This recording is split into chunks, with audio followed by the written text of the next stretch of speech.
Joseph could no longer control his emotions. He ordered everyone except his brothers to leave the room. As soon as they were alone, he wept so loudly that the Egyptians outside could hear him. Through his tears, Joseph said, "I am Joseph. Is my father still living?" But his brothers were so terrified that they couldn't speak. They never imagined the powerful man before them was their brother, the one they had sold into slavery years ago. Joseph saw their fear and spoke gently to them. "Don't be distressed or angry with yourselves for selling me here," he said, "because it was to save lives that God sent me ahead of you." Joseph explained how the famine had only just begun and there were still 5 more years to come.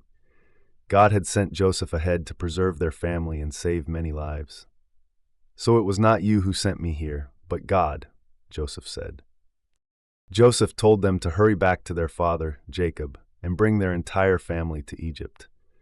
"You shall live in the region of Goshen and be near me," he promised, ensuring their safety and provision during the famine. Joseph then embraced his youngest brother Benjamin, and they wept together. After that, he kissed and wept over each of his brothers.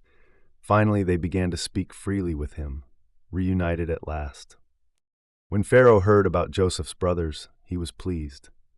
He offered them the best of Egypt and provided wagons to help bring their families and belongings to their new home. Joseph sent them off with gifts and supplies for the journey. He warned them, "Don't quarrel on the way," knowing their tendency to blame one another. When they reached home and told Jacob the incredible news that Joseph was alive and ruler of Egypt, he was stunned and could hardly believe them.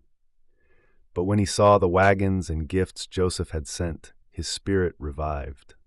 This chapter reminds us of the power of forgiveness and God's perfect plan. Even when people's actions seem hurtful or unfair, God can use every situation for good. Joseph's story shows us the importance of trusting God's timing, letting go of bitterness, and embracing reconciliation.